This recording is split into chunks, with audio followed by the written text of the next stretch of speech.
How's it going, everybody? I'm the big guy, and the best there is, the best there was, the best there ever will be. There have been none before me, there have been none after me. Therefore, I am the one and only Jacoby. Welcome to Wrestling Made Simple.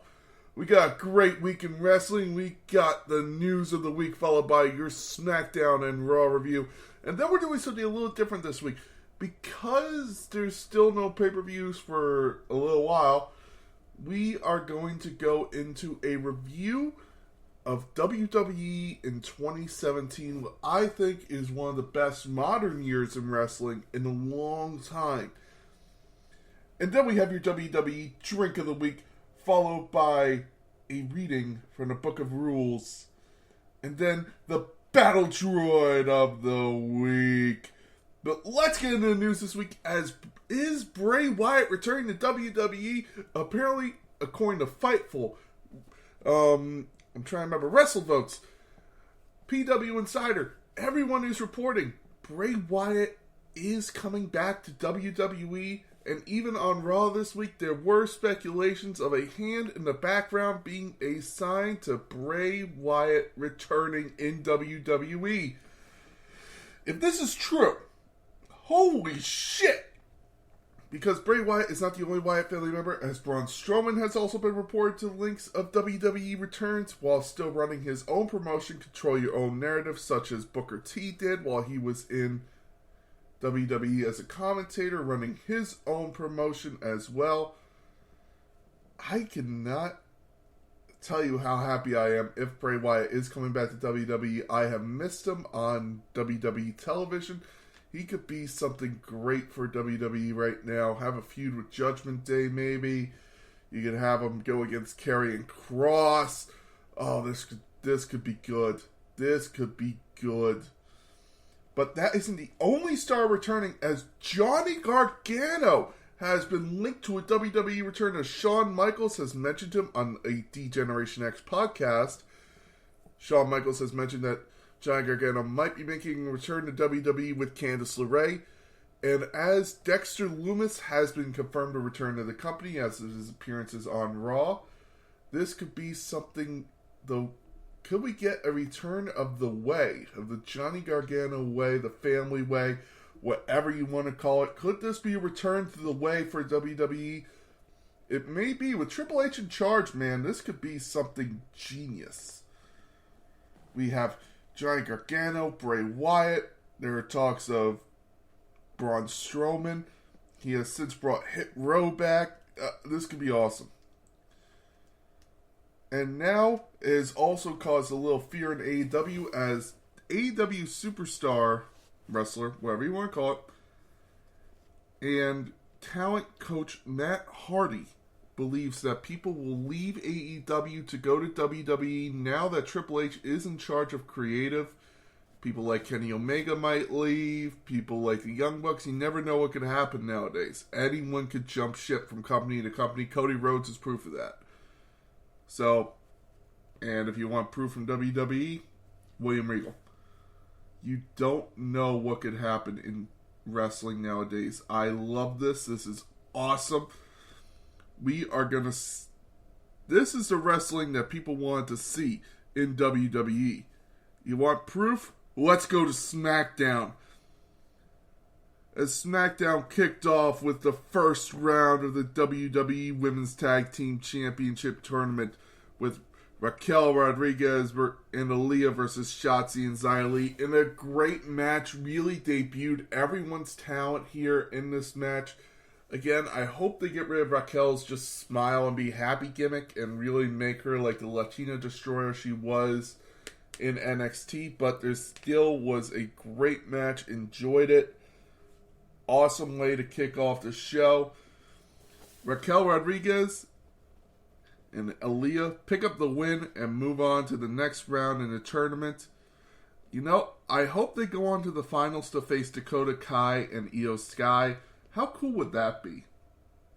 You have Dakota Kai versus Raquel Rodriguez, the woman she was great teammates with, had great feud with, and then was teammates and champions again with.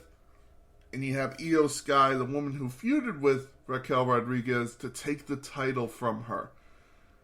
This could be fun. This could be good. And then we got a backstage segment with Karrion Kross saying last week what happened was a rebirth of darkness and a darkened soul has taken place. Karrion Kross then claimed that Drew McIntyre and Roman Reigns are both getting their time taken down, called them both the chosen ones, while he and Scarlett were the forgotten ones. They had to leave and come back. Now they are back in WWE. We then got an in-ring promo, which Drew McIntyre said Roman Reigns isn't here, but he doesn't care. He will gladly defeat Karrion Kross after what he did to him last week. Scarlett then came out to the ring, kind of distracted Drew McIntyre. Then we got the Usos coming in and attacking Drew. Very cool little thing. We enjoyed that. It was a cool little brawl. I thought it was fun. We then got Kofi Kingston attacking the Viking Raiders with the kendo stick. Apparently, next week we will get the Viking Raiders holding the New Day's Viking funeral. I love those new Viking Raiders, man. I think it's awesome. It's the gimmick they really had in NXT when they were the War Raiders. So, I'm excited. I'm excited for what they're going to do with this kind of hateful power gimmick. Please do not turn them face. Please, just let them be these tweeners, heels. More going on to heels, but still tweeners if they don't hate the audience. And just let them destroy. After that, we got Sami Zayn and trying to talk to the Usos, talking to them, trying to get back into good graces. He says he thought about what happened last week and he's ready to go try and get some gold on his around his waist. But as he's saying this, Drew McIntyre attacks the Usos. Apparently, Sami went to get security, but Sami Zayn did kind of run away.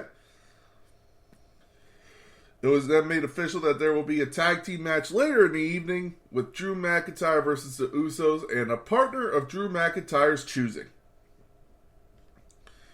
We then get some local talent in the ring of Brandon Scott and Trevor Irving. They're getting ready. They don't know who they're going to face. They're just ready to face whoever comes out. And Hit Row! Hit Row is back in WWE! Holy shit! Awesome, awesome, awesome! Welcome back, Hit Row. Hit Row is back in WWE. I couldn't be happier, ladies and gentlemen. I thought they were a great talent. Unfortunately, they're back without Swerve Scott, who is in AEW, who I love, is an amazing talent, and he will dominate in AEW like he should have done in WWE, you know? So, I am so excited to see Hit Row back, though. Top Dollar, Adonis, and you got the legendary Fab. I'll try to make sure I'm saying their names right.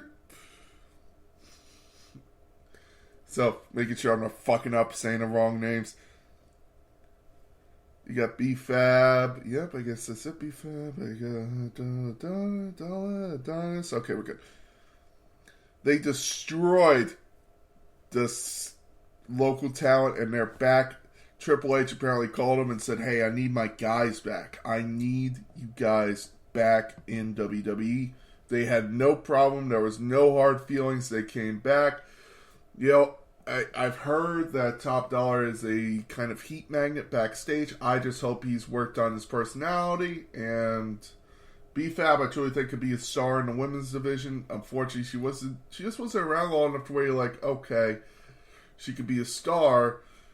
But she has the appearance, she has the on-mic ability to be a star. I just need to see if the in-ring prowess is there. And I think it is. But we need to wait and see. And as for Adonis and Top Dollar, they could be a great tag team. They could really be an amazing tag team. After this, we were supposed to get the contract signing for the match at Clash of the Castle between Shayna Baszler and Liv Morgan. But before anyone could even come out, Ronda Rousey came out with a bag of money and says she came out to pay her fine, and she doubled it. I don't know if she's a heel or a face right now. It's kind of cool to see her as a tweener. I just see this pissing me off, and I might change my Baldroid of the week to it, of the crowd, man. They have really turned on Liv Morgan. I don't know why. She's just been doing what Liv Morgan does. So, kind of pisses me off to see this. The SmackDown crowd is not for Liv Morgan. Don't know why. But Liv Morgan and Shayna came out and signed their contracts. Liv said she's going to beat Shayna because she beat Ronda, and Liv and Shayna is just a discount Ronda Rousey.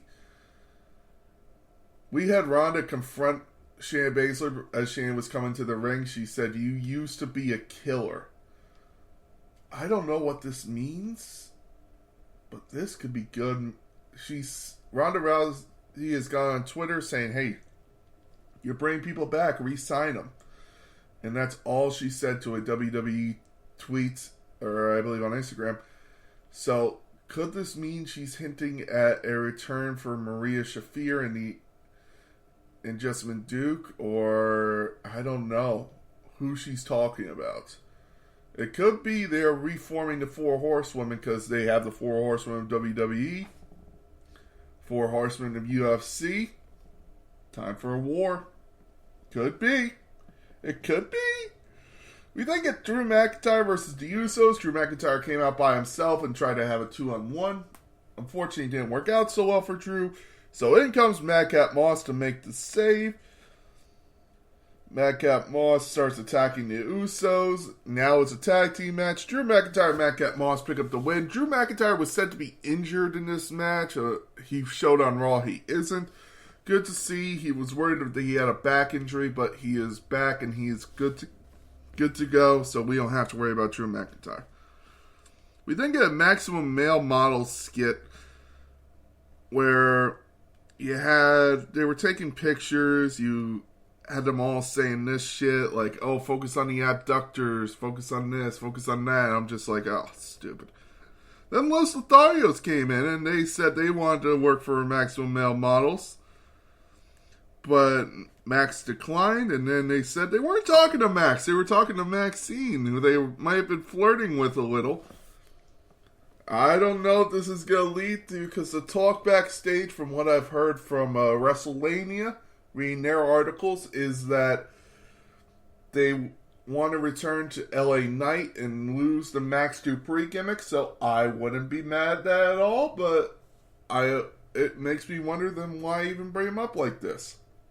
You know? Yeah, I know. We then get a backstage segment with Ricochet talking about how he's ready to face whoever comes out as Intercontinental Champion. He is ready for a fight.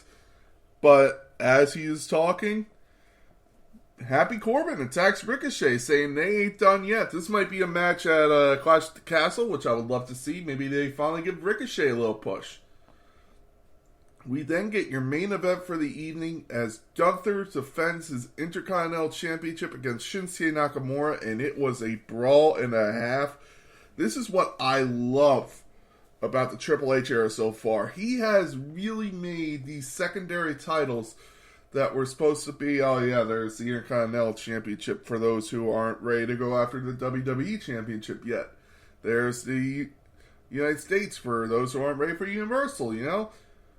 Now it's, hey, these are titles to care about. They're in the main events of shows. They are really fighting for them. They had a tournament. They are having tournaments for the tag team championships. These are titles that no one cared about, and suddenly you're feeling like, I gotta really care about these titles. They're putting weeks upon weeks upon weeks upon weeks into this.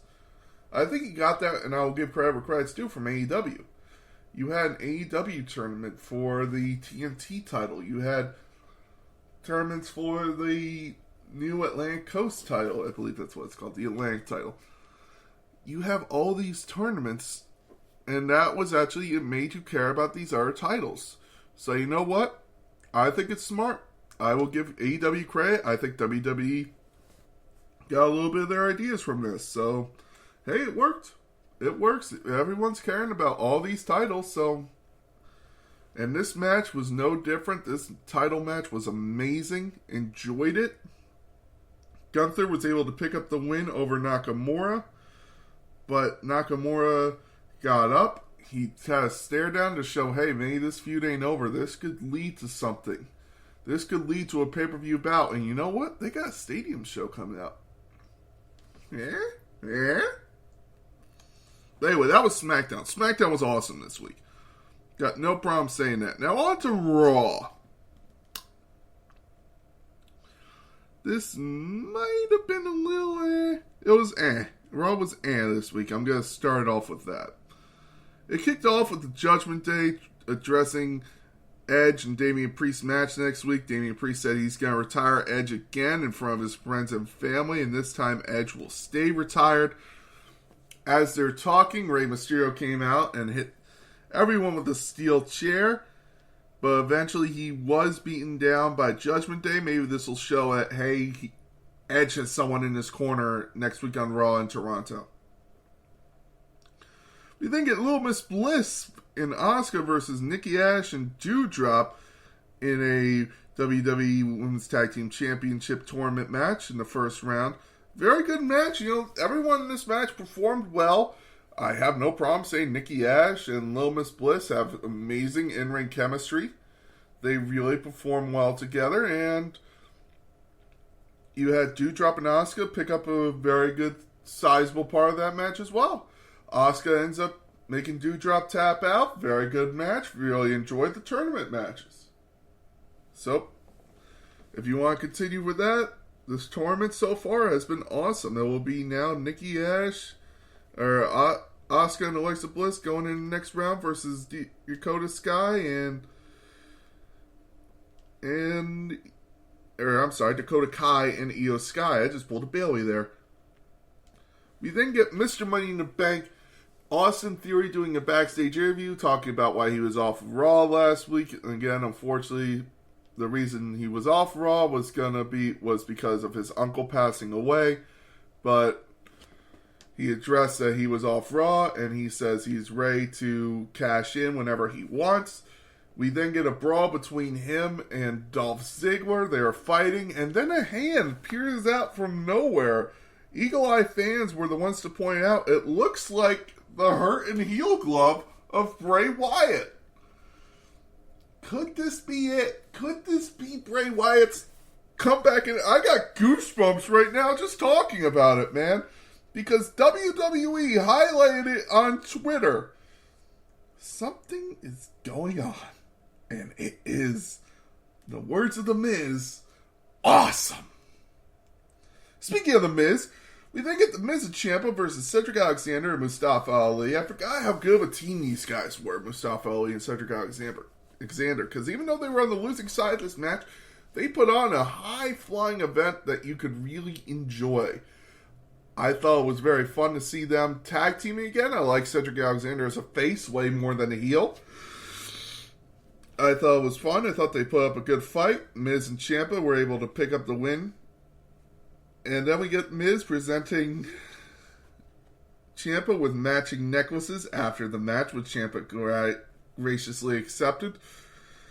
It was a joke on Logan Paul's Pokemon card thing he had at WrestleMania. So, after this, we get an Ezekiel update as Ezekiel's father, Ernie Jr., who is just Elias and more makeup, gave an update on Ezekiel. Apparently, we won't be seeing him for a while.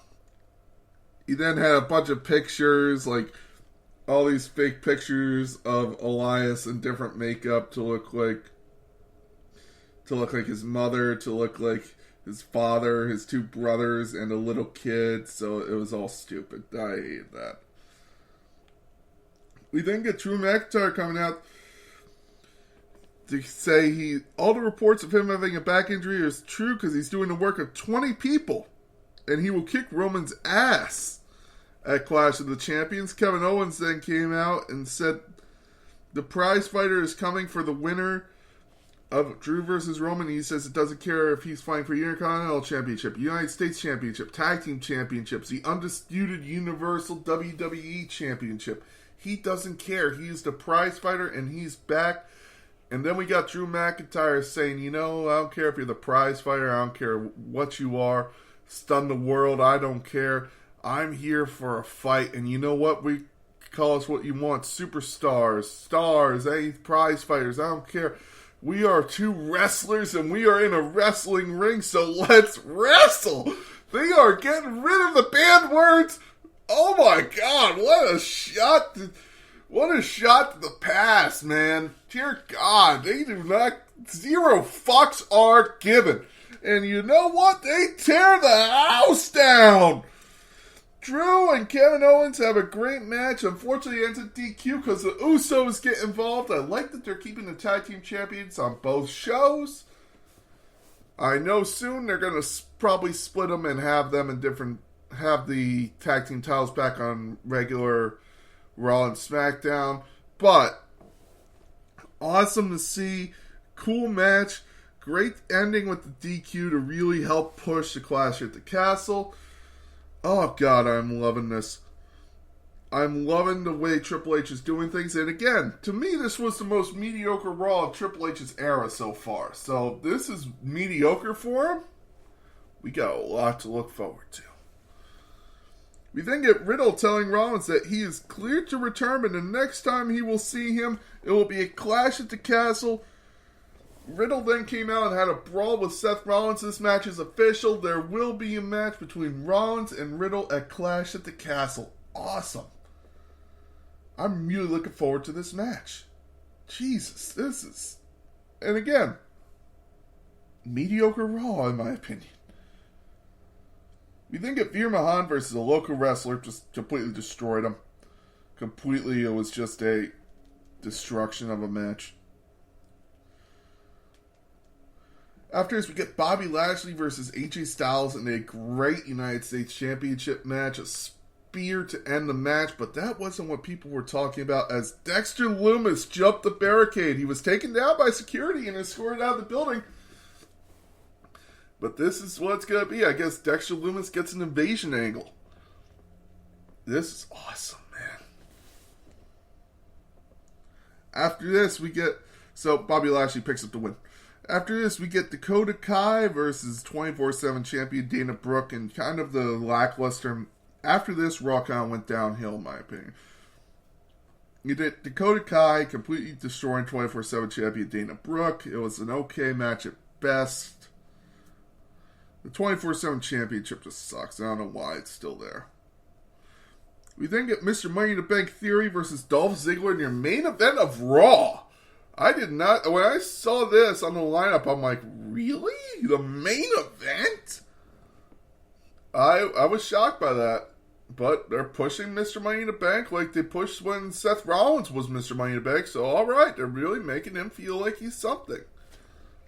Theory picks up the win after Dolph Ziggler went for a famouser. But Theory was able to counter into an 8-count down.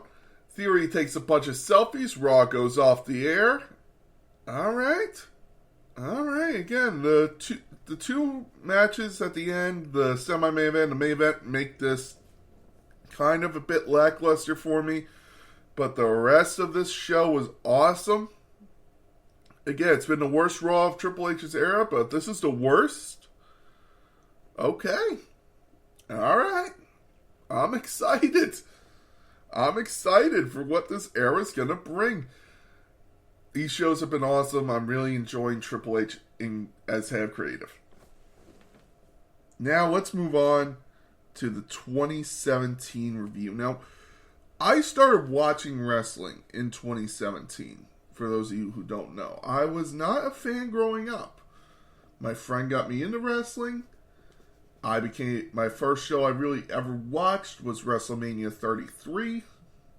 So let's talk about 2017 as a whole. 2017 was really the first true year of the brand split. What I loved about this was there was pay-per-views every 2 weeks. And people may say, oh, that's way too much. But for me, it gave people chances. Let's start the Royal Rumble. You had amazing matches between everyone. You had the Royal Rumble, which was the most stacked Royal Rumble ever. The first pre-show match, a 6-woman tag of Naomi, Nikki Bella, Becky Lynch versus Alexa Bliss, Mickie James, and Natalya. In a great match. You had Gallows and Anderson versus Cesaro and Sheamus, where Gallows and Anderson to win the titles. Nia Jax versus Sasha Banks to continue Nia Jax's undefeated streak on pay-per-view. Kevin Owens versus Roman Reigns to kick off the show with Chris Jericho in a shark cage. You got Neville versus versus Rich Swann for the WWE Cruiserweight Championship. And then you get John Cena versus AJ Styles for the WWE Championship. Not to mention the Royal Rumble itself with Randy Orton picking up the win. This was a great pay-per-view to start off the year.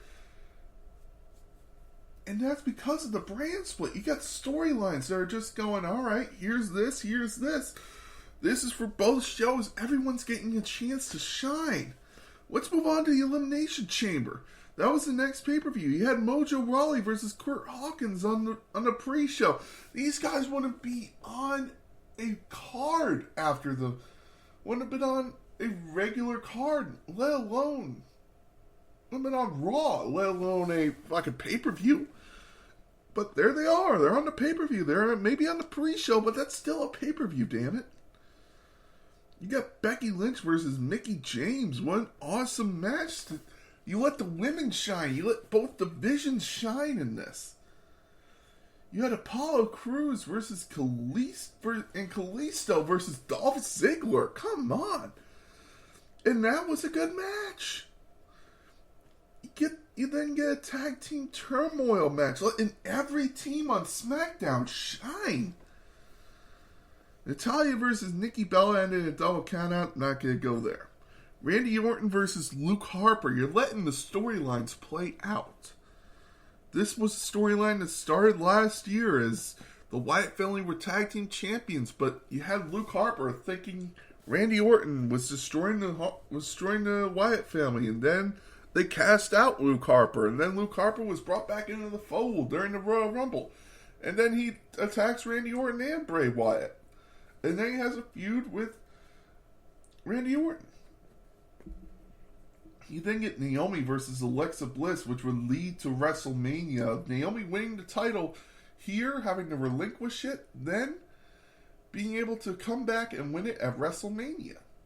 Awesome job by WWE. You then get the Elimination Chamber, where stars were allowed to shine. New stars were made for Baron Corbin and Bray Wyatt. Meanwhile, the stars of the past were still allowed to shine in John Cena, AJ Styles, The Miz, and Dean Ambrose. This was an awesome pay-per-view, and these are two first pay-per-views of the year. So you see what I mean when 2017 is something to look at. We then move on to Fastlane, the Raw exclusive pay-per-view. That was a SmackDown exclusive pay-per-view. We now have Raw, which kicked off with the pre-show of a tag team match between Rick Swann and Akira Tozawa versus Brian Kendrick and Noam Dar, with Alicia Fox at ringside. These are, again, people who, on dual-branded pay-per-views, you are not seeing anywhere near the cards. Not even on main event or a dark match, but here, they're getting the pre-show matches. We then get Samoa Joe versus Sami Zayn in a very good submission. With a very good submission win over Sami Zayn. Awesome by Samoa Joe. Great showing. We then get Sasha Banks defeating Nia Jax, ending the pay-per-view streak. And then we get Luke Gallows and Carl Anderson versus Enzo Amore and Big Cass. God, I miss them. I know it's a controversial statement, but I miss Enzo and Cass. They were a really cool team. And Luke Gallows and Carl Anderson defending their titles, with Enzo Amore getting his foot on the rope and Luke Gallows pushing it off so Carl Anderson could retain their titles. You then get Jinder Mahal and Rusev each having a match right after each other, with Cesaro coming out with Sheamus by his side to defeat Jinder Mahal. And then Rusev coming in saying, "Let me show you how it's done." Then the Big Show comes out, beats the shit out of Rusev. You had the Big Show and Rusev, both guys who felt they were being underused after the dual-branded pay-per-view era, with now being really used. You get Neville versus Jack Gallagher for the WWE Cruiserweight Championship, and this match would kind of start the feud for Neville and Austin Aries for WrestleMania. Neville would retain against Jack Gallagher, and then you get Roman Reigns versus Braun Strowman, who really cost Roman Reigns the WWE Universal Championship. Roman Reigns becoming the first guy to pin Braun Strowman in WWE. You get Bayley defeating the undefeated pay-per-view streak of 16-0 for Charlotte Flair to retain her title. And finally, you get Goldberg versus Kevin Owens for a Universal Championship, where Goldberg took the title and then went on to have a great match with Brock Lesnar at WrestleMania. And speaking of WrestleMania, let's go with that. WrestleMania 33. One of my favorite WrestleManias ever. And there's a reason for that. I know people will say, oh, it's a long show. Yeah, it's supposed to be.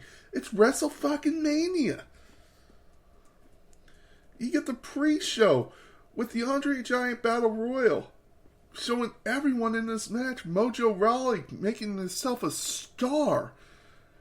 Neville and Austin Aries kicking off the show completely with the cruiserweight match that burned the house down. Dean Ambrose and Baron Corbin going to war over the Intercontinental Championship, and Dean Ambrose picking up the win. In one of the best matches, in my opinion, ever. And I told it to him when I met him. AJ Styles versus Shane McMahon, in just a great match that kicked off what WrestleMania 33 was going to be. AJ Styles picks up the wins. You got Kevin Owens versus Chris Jericho for the United States Championship, which will probably be Chris Jericho's last WrestleMania match ever. Kevin Owens taking the United States Championship. You got Bayley defending her title in a fatal 4-way elimination match. Everyone's shining so far. Yeah, it's a lot of matches, but still, you're looking at it and you're like, okay, they're letting everyone get their chance on the biggest show of the year. And it's all because of the dual brands. Separate brands equaled everyone getting their shot.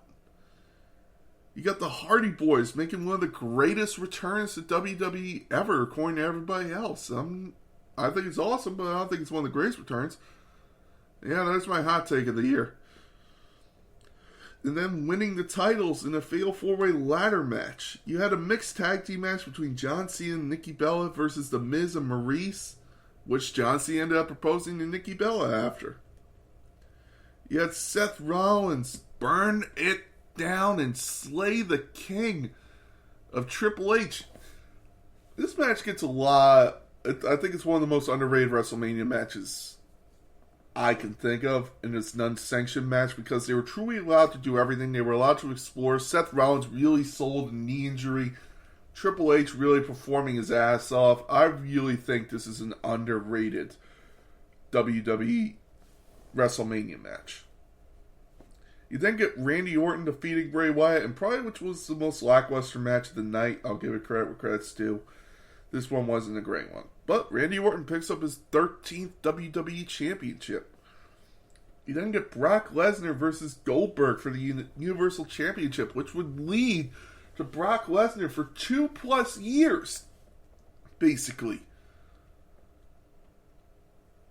Yeah, almost 2+ years being the WWE Universal Champion.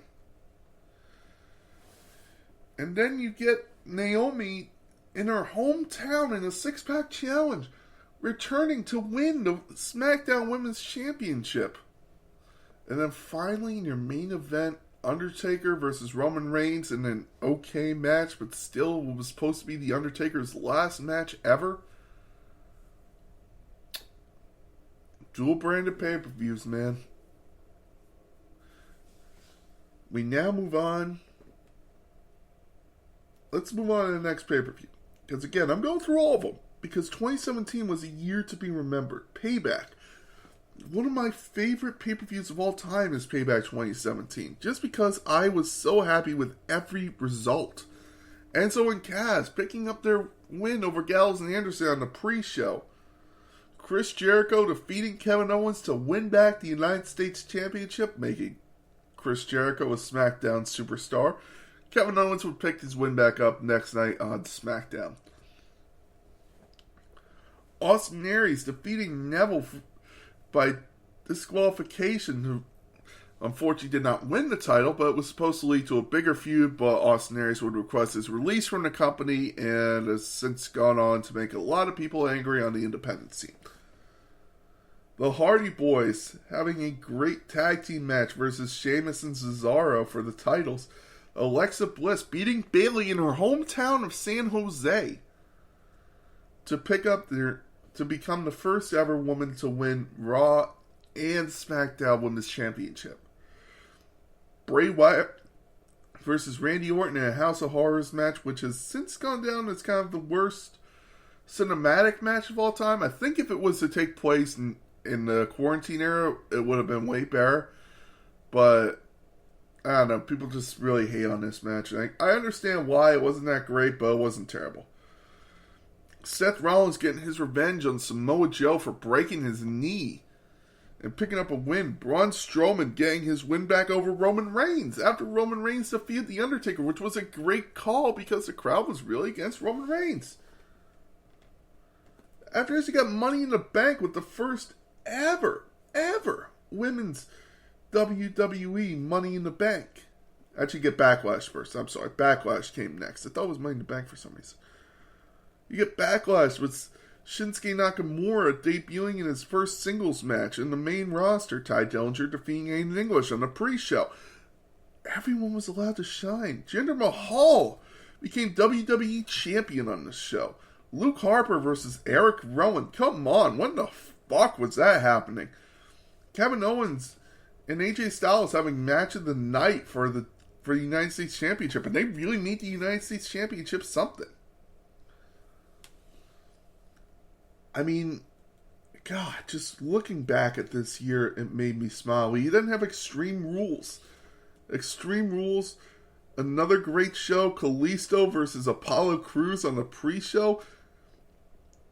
Nowadays, if he was still in the company, you would have Kalisto barely on main event. But here he was on a pay-per-view.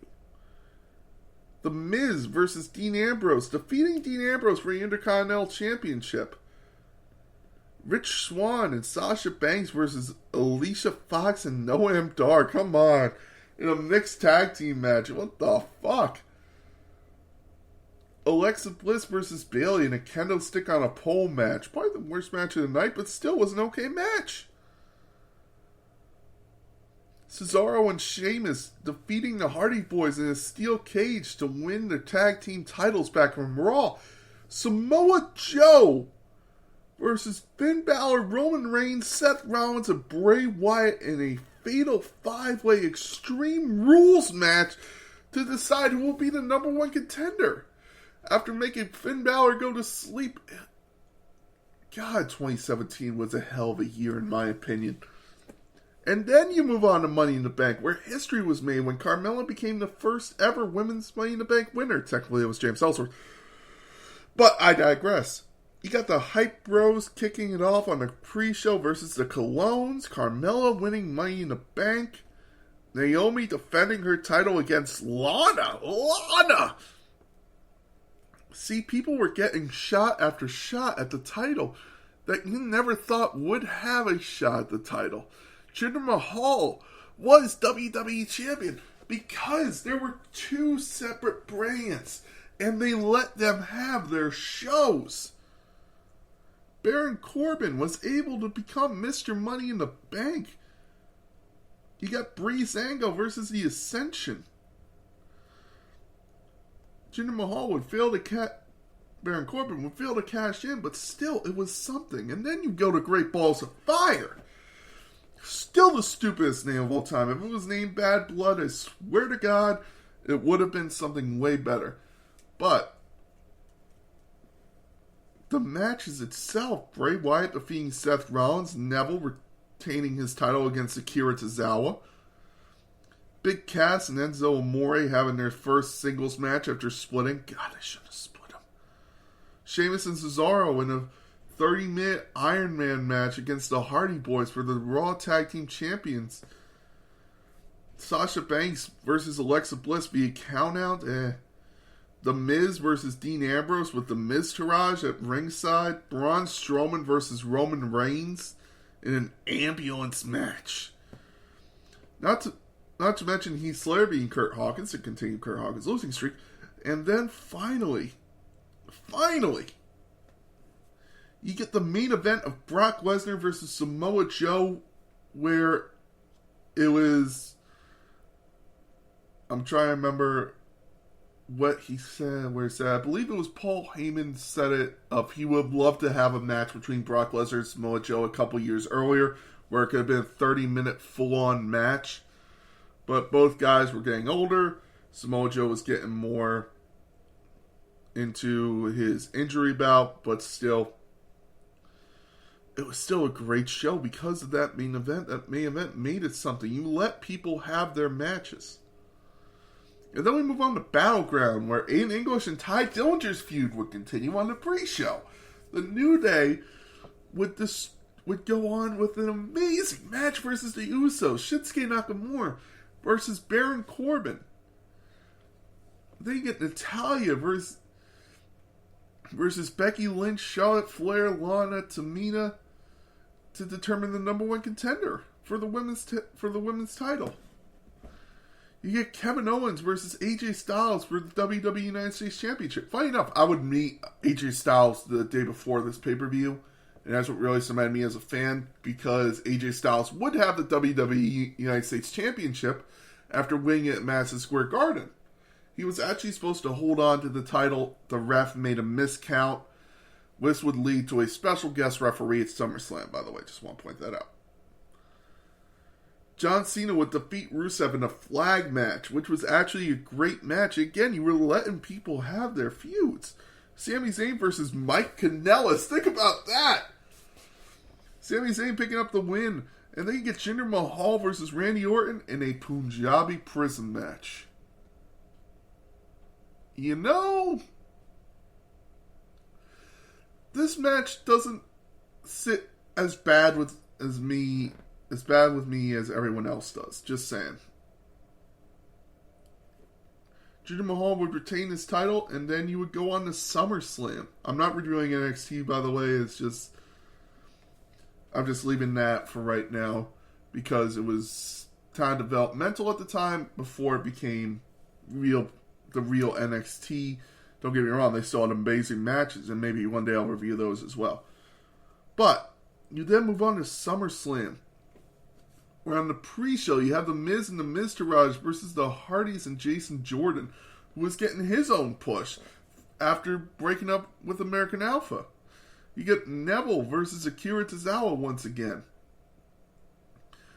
And then you get the Usos versus the New Day in another great tag team match. You get John Cena, Baron Corbin kicking it off after Baron Corbin lost his Money in the Bank contract. This was kind of punishment as I believe he insulted a Marine on Twitter. This is why he was going through such a losing streak and all that shit.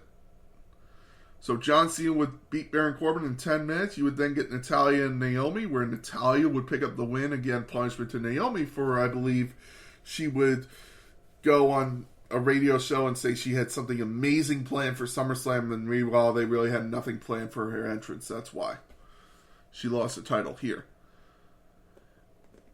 You would then get Big Cass and Big Show with Enzo Amore in a shark cage. This was the year of the shark cage, ladies and gentlemen.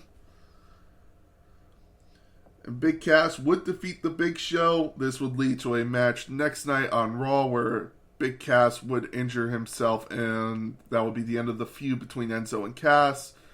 And Enzo would then go on to 205 Live, which would lead to another storyline. Because they let them play. They let the big boys play. You got Randy Orton versus Rusev, where Randy Orton defeated Rusev in 10 seconds with one RKO. This would lead to the birth of Rusev Day, which everyone loved. You would then get Sasha Banks versus Alexa Bliss in a great match where Sasha Banks picks up the win. The Demon, Finn Balor, defeating Bray Wyatt. Dean Ambrose and Seth Rollins reuniting to take on Cesaro and Sheamus, which would lead to the rebirth of The Shield. AJ Styles picking up the win and defeating Kevin Owens to be United States Champion.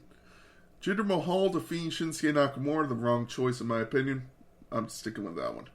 And then you get a fatal 4-way match for the Universal Champion of Brock Lesnar defending against Braun Strowman and Roman Reigns at Samoa Joe. Woo! What a show!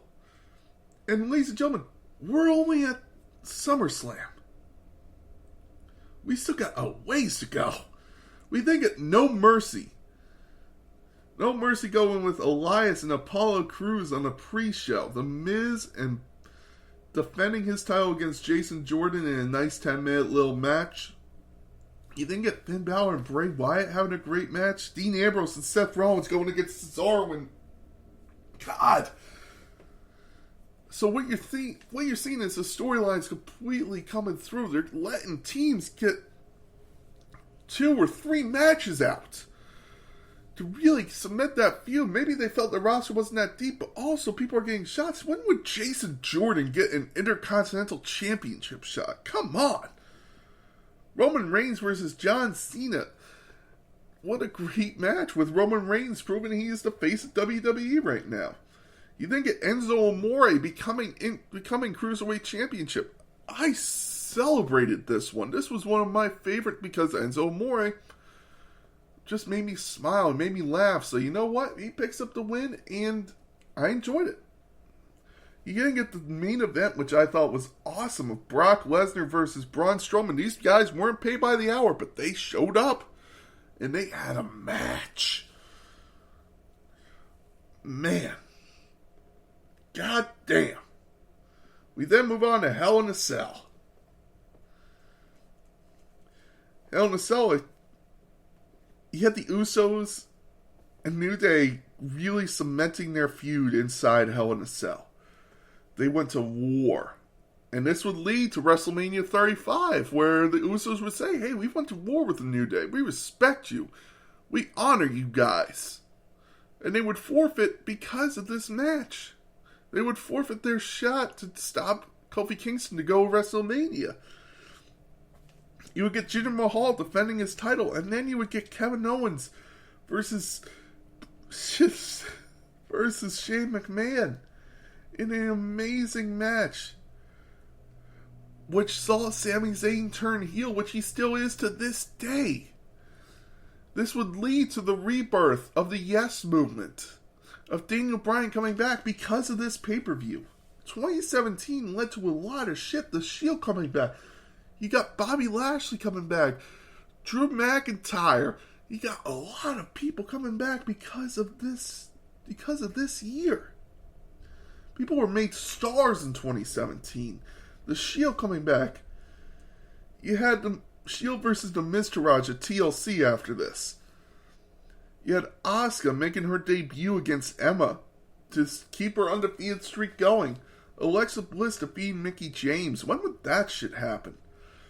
Enzo Amore recapturing the Cruiserweight title from Kalisto. Finn Balor and AJ Styles having one hell of a crossover match because I believe it was the mumps that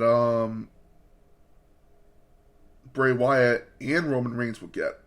Kurt Angle would return to the ring in the 5-on-3 handicap TLC match against Braun Strowman, The Miz, Kane, Cesaro, and Sheamus, with Seth Rollins and Dean Ambrose by Kurt Angle's side, and they would have one hell of a match. The Kurt Shield would win the match.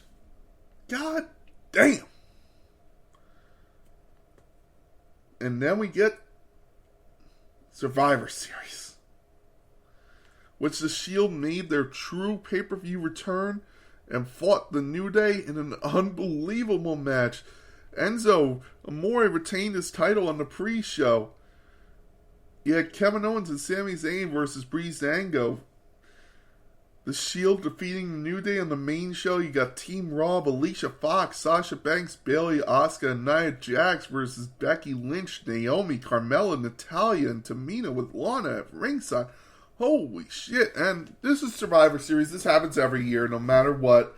This is what it's going to be. It's going to be champions. It's going to be Raw versus SmackDown. It is the crossover event. But in 2017, it felt different because you had everyone going at it. Everyone.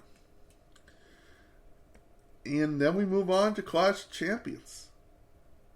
The final pay-per-view of 2017. Where Mojo Rawley and Zack Ryder were allowed to finish out their feud on the pre-show. Dolph Ziggler defeated Baron Corbin and Bobby Roode to win the United States Championship. Who saw that coming? The Usos defending their titles against the New Day in their final of these matches.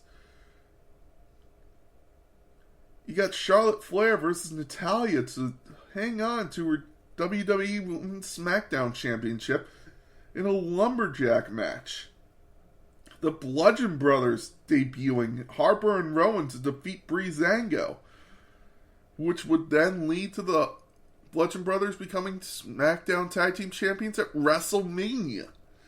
Kevin Owens and Sami Zayn versus Randy Orton and Shinsuke Nakamura.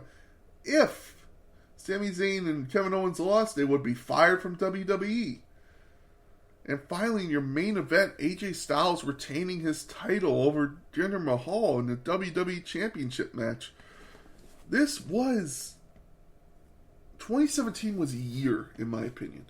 I think it's the best year because people were allowed to shine. You had Rusev. I'm not even going into SmackDown and Raw, just those shows. You had Rusev versus AJ Styles for the title for WWE Championship. If it wasn't for Jinder Mahal, I guarantee you it would have been AJ Styles and Rusev on the show. You had the birth of Rusev Day. You let tag teams shine. You let the Intercontinental and United States Championship shine, which is finally happening again.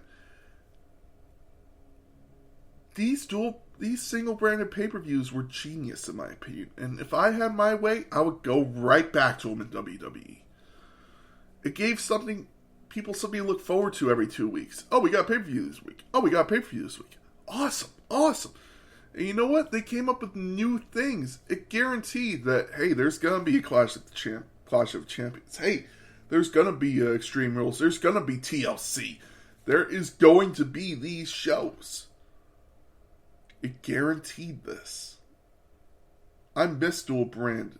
I miss single branded. I miss this. It was fun. 2017 led to something unbelievable, in my opinion, because it let storylines play out. That's what I'm going with by reviewing the whole 2017. Every show was fun. Every show led to something. Every match meant something. Because you were always climbing the ladder no matter what. It was a land of opportunity in SmackDown, and Raw was the A show that it should have been. Not to mention what NXT was doing. Completely re-debuting in the UK, making NXT UK. Having the United Kingdom Championship Tournament. Having the Mae Young Classic. And then having amazing takeovers where Drew Galloway would re-debut as Drew McIntyre. Where you would have the Undisputed Era show up. You would have Sanity have their run. War Games was brought back because of shit like this. 2017 meant something. And then 2018, it all went back to dual-branded pay-per-views where you were lucky to get on the show if you were a champion. That's what it means. That's what being a wrestling fan means. To climb the ladder, to become the best in the world at what you do. That is wrestling. So 2017, in my opinion, is the best year of the modern era. I always loved that. So let's move on, ladies and gentlemen, to the WWE Drink of the Week after that long review of 2017. I have it right next to me.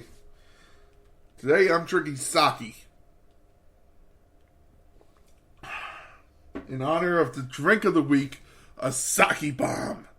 Sake bombs are known for parties. They are known for fun. When you break these out, everybody's like, alright, we're getting fucked up tonight. All you need is a shot of sake and some beer.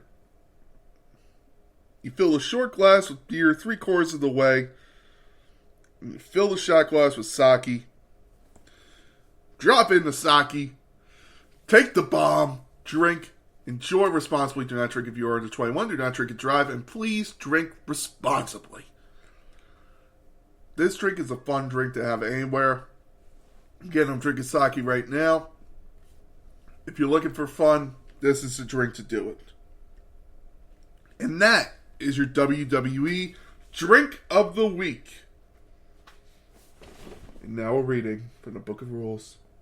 The 30-day clause. A reigning champion must defend their title once every 30 days. whether it is during a televised or non-televised event. A reading from the Book of Rules. Now, originally my Battle Droid of the Week was going to be the 24/7 Championship. It is a title that does not need to be... Actually, I'm sticking with it. It's a title that does not need to be on TV anymore. If they wanted to bring back the Hardcore title, I'm fine with that. Because you know what? The Hardcore title meant something. It was cool. It was given to a Hall of Famer in Mick Foley. That's what it truly meant. It meant awesomeness. When you saw, hey, there's a Hardcore title match, I wonder what's going to happen. You know why? Because it was defended. When was the last time you saw a 24/7 anything? Until this week of Dana Brooke losing to Dakota Kai and Raw. When was the last time? Seriously. The 24/7 Championship is a useless title right now. And it means nothing. So you know what? 24/7 Championship, you are the Battle Droid of the Week. Congratulations. Uh-oh. And now, ladies and gentlemen, thank you very much for listening. It's been a fun week in wrestling. Next week, I will have my predictions for Clash at the Castle. Maybe I'll have a special guest on. We will see. But I am looking forward to what Clash at the Castle can be. I've been the Big Guy. Thank you very much for listening. Have a great week in wrestling.